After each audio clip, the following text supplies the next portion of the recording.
আসসালামু আলাইকুম। দেশ বিদেশ থেকে যারা যুক্ত হয়েছেন সবাইকে স্বাগত জানাচ্ছি।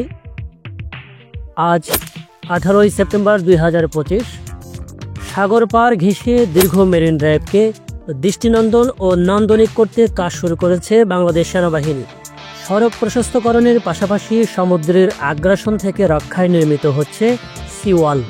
আর যানজট এড়াতে রেজুখালে 4 লেনের দৃষ্টিনন্দন সেতু নির্মাণের পাশাপাশি পুরো মেরিন ড্রাইভের নিরাপত্তায় বসছে 608টি সিসিটিভি ক্যামেরা। এর মাধ্যমে নিরাপদ যোগাযোগ ব্যবস্থা গড়ে ওঠার পাশাপাশি পর্যটন শিল্পের প্রসার ঘটবে বলে আশা করছেন প্রকল্প সংশ্লিষ্টরা। কক্সবাজার টেকনাফ দীর্ঘ 80 কিলোমিটার এই মেরিন ড্রাইভ। এ রেজুখালে রয়েছে 1 লেনের পূর্ণ সেতু। এই সেতুর দুপ্রান্তে সবসময় লেগে থাকে দীর্ঘ যানজট, আর শুক্রবার শনিবার হলে এ যানজট বেড়ে যায় বহুগুণে, যার কারণে দুর্ভোগের শেষ থাকে না। ভ্রমণ পিপাসু ও যাত্রী চালকদের এবার সেই দুর্ভোগ লাঘবে মেরিন ড্রাইভে রেজুখালে নির্মিত হচ্ছে দৃষ্টিনন্দন 4 লেনের সেতু। এর দুপ্রান্তে থাকছে গাড়ি পার্কিংয়ের সুব্যবস্থা, থাকছে রেস্তোরাঁ, পর্যটকদের বিশ্রামের ব্যবস্থা ও হাঁটার জন্য আলাদা লেন। এর মধ্যে নদী শাসন ও পিলার নির্মাণের কাজ শুরু হয়েছে। বর্ষা মৌসুম আসলেই মেরিন ড্রাইভের নানান অংশে ভয়াবহ ভাঙ্গন শুরু হয়। এই ভাঙ্গন রোধে এইবার নির্মাণ করা হচ্ছে সি ওয়াল। একই সঙ্গে চলছে সিসি ব্লক স্থাপন ও ট্রেটাপড নির্মাণ।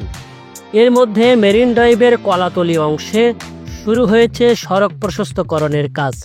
সড়কটি 80 ফুট থেকে করা হচ্ছে 33 ফুটে। একই সঙ্গে ভূমি অধিগ্রহণের পাশাপাশি চলছে মাটি ভরাটের কাজ। সব কাজেই চলছে জোরে সোরে। যাত্রী চালক ও স্থানীয় বাসিন্দারা বলছেন, যানজট দূর হওয়ার পাশাপাশি নানান কারণে পর্যটকরা এই মেরিন ড্রাইভ ভ্রমণ করতে পারবেন স্বাচ্ছন্দ্যে।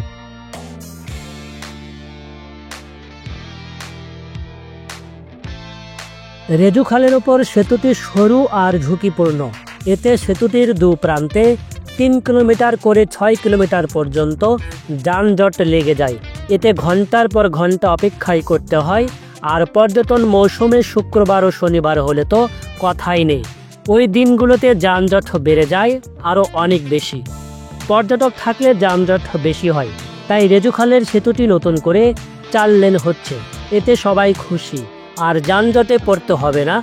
দ্রুত রেজুখাল পেরিয়ে পর্যটকদের নিয়ে ইনানি ও পাটুয়ারটেক যেতে পারবে গাড়ি চালকরা।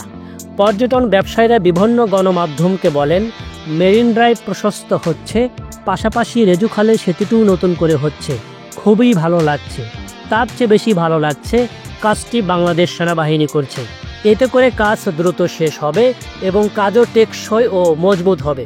প্রথম পর্যায়ে 1200 কোটি টাকা ব্যয়ে মেরিন ড্রাইভের কলাতলির পর থেকে পাটুয়ারটেক পর্যন্ত 30 কিলোমিটার প্রশস্ত হচ্ছে, যার মধ্যে 400 কোটি টাকা ব্যয় হচ্ছে ভূমি অধিগ্রহণে, আর বাকি 800 কোটি টাকা ব্যয় হচ্ছে সেতু নির্মাণ ও ভাঙ্গন রোধ সহ নানা কাজে।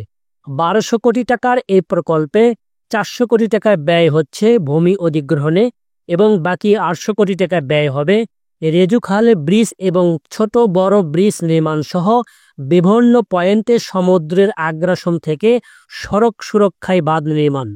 মেরিন ড্রাইভ এখন 18 ফুট থেকে 33 ফিটে উন্নতি করা হচ্ছে।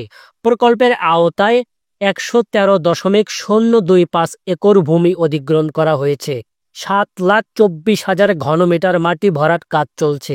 29.42 কিলোমিটার ফ্লেক্সিবল পেভমেন্ট প্রশস্তকরণ ও 0.32 কিলোমিটার ফ্লেক্সিবল পেভমেন্ট বাঁক সরলীকরণ, 6,480 মিটার আরসিসি রিটেইনিং ওয়াল নির্মাণ, 63,720 বর্গমিটার জিও টেক্সটাইল সহ সিসি ব্লক স্থাপন, 54,360 টেট্রাপড নির্মাণ, 9,120 বর্গমিটার রোড মার্কিং, ইউটিলিটি স্থানান্তর, রেজুখালের উপর 4 লেনের একটি নতুন সেতু নির্মাণ এবং মেরিন ড্রাইভের নিরাপত্তায় 608টি সিসিটিভি ক্যামেরা স্থাপন করা হবে। একই সঙ্গে 9,180 মিটার এল ড্রেন ও 13,094 মিটার ইউ ড্রেনের পানি নিষ্কাশন ব্যবস্থাও নির্মাণ করা মেরিন ড্রাইভের কাজ চলমান রয়েছে। সরকারের যে পরিকল্পনা আছে সেটা বাস্তবায়নের জন্য যে দায়িত্ব দেওয়া হবে তা সেনাবাহিনী স্বল্প বাজেটে স্বল্প সময়ের মধ্যে করে দিতে সক্ষম।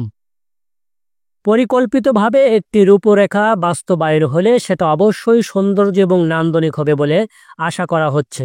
যত্রতত্রভাবে রাস্তা যাওয়া, যেখানে সেখানে বাড়িঘর হওয়া, এটা যেমন সৌন্দর্যকে নষ্ট করে, আর পরিকল্পিতভাবে হলে দৃষ্টিনন্দন ও সৌন্দর্য বৃদ্ধি করবে। এই মেরিন ড্রাইভের ফলে জনগণ এবং দেশি বিদেশি পর্যটকদের অনেক সুবিধা হবে বলে আশা করা হচ্ছে। কক্সবাজারের টেকনাফ থেকে কলাতলী পর্যন্ত প্রায় ৮০ কিলোমিটার দীর্ঘ মেরিন ড্রাইভ সড়ক আজ দেশের অন্যতম প্রধান পর্যটন আকর্ষণে পরিণত হয়েছে। বিশ্বের দীর্ঘতম সমুদ্রবর্তী এই সড়ক একদিকে গর্জনরত নীল সমুদ্র আর অন্যদিকে সবুজে মোড়ানো পাহাড়ের অনন্য দৃশ্যপট তৈরি করেছে। প্রতিদিন হাজারো পর্যটক এখানে ভিড় জমাচ্ছেন শুধু এই সৌন্দর্য উপভোগ করার জন্য। সাধারণত পর্যটকরা হয় পাহাড় দেখতে যান নয়তো সমুদ্র, কিন্তু মেরিন ড্রাইভ এমন একটি সড়ক যেখানে একই সঙ্গে দুটি রূপ উপভোগ করা যায়। গাড়ি যখন সমুদ্রের ধারে চলতে থাকে তখন এক পাশে অবিরাম ঢেউয়ের গর্জন আর অন্য পাশে পাহাড়ের সবুজ চাদর, এ যেন এক জীবন্ত ক্যানভাস। পর্যটকদের কাছে মেরিন ড্রাইভের সবচেয়ে বড় টান সূর্যাস্ত। বিকালের দিকে যেখানে পর্যটকদের ভিড় কয়েক গুণ বেড়ে যায়। পশ্চিম আকাশে সূর্য যখন ধীরে ধীরে সমুদ্রে ডুবে যায় তখন আকাশ জুড়ে তৈরি হয় লাল, কমলা আর সোনালী রঙের এক অপূর্ব খেলা। সেই আলো সমুদ্রের জলে প্রতিফলিত হয়, তৈরি করে এক অনন্য দৃশ্য যা দেখার জন্য দূর দূরান্ত থেকে ছুটে আসেন মানুষ। মেরিন ড্রাইভ সড়ক পর্যটন খাতের জন্য যেমন আশীর্বাদ, তেমনি স্থানীয় অর্থনীতির জন্য বড় সম্ভাবনা তৈরি করেছে। প্রতিদিন এখানে ছোট বড় রিসোর্ট, রেস্টুরেন্ট ও কটেজগুলোতেও ভিড় জমে। স্থানীয় ব্যবসায়ীরা জানান, পর্যটকের সংখ্যা বাড়ার ফলে কর্মসংস্থান, আয়ের নতুন সুযোগ তৈরি হচ্ছে। জেলা প্রশাসনের পক্ষ থেকে জানানো হয়েছে, সড়কটির নিরাপত্তা ও রক্ষণাবেক্ষণে বিশেষ ব্যবস্থা নেওয়া হয়েছে। ঝুঁকিপূর্ণ এলাকায় সতর্কীকরণ সাইনবোর্ড বসানো হয়েছে। পাশাপাশি টহল জোরদার করা হয়েছে যাতে পর্যটকরা নিশ্চিন্তে ভ্রমণ উপভোগ করতে পারেন। দর্শক, আজকের মতো এখানে বিদায় নিচ্ছি। দেখা হবে আগামী কোনো পর্বে। সে পর্যন্ত ভালো থাকুন, সুস্থ থাকুন। আল্লাহ হাফেজ।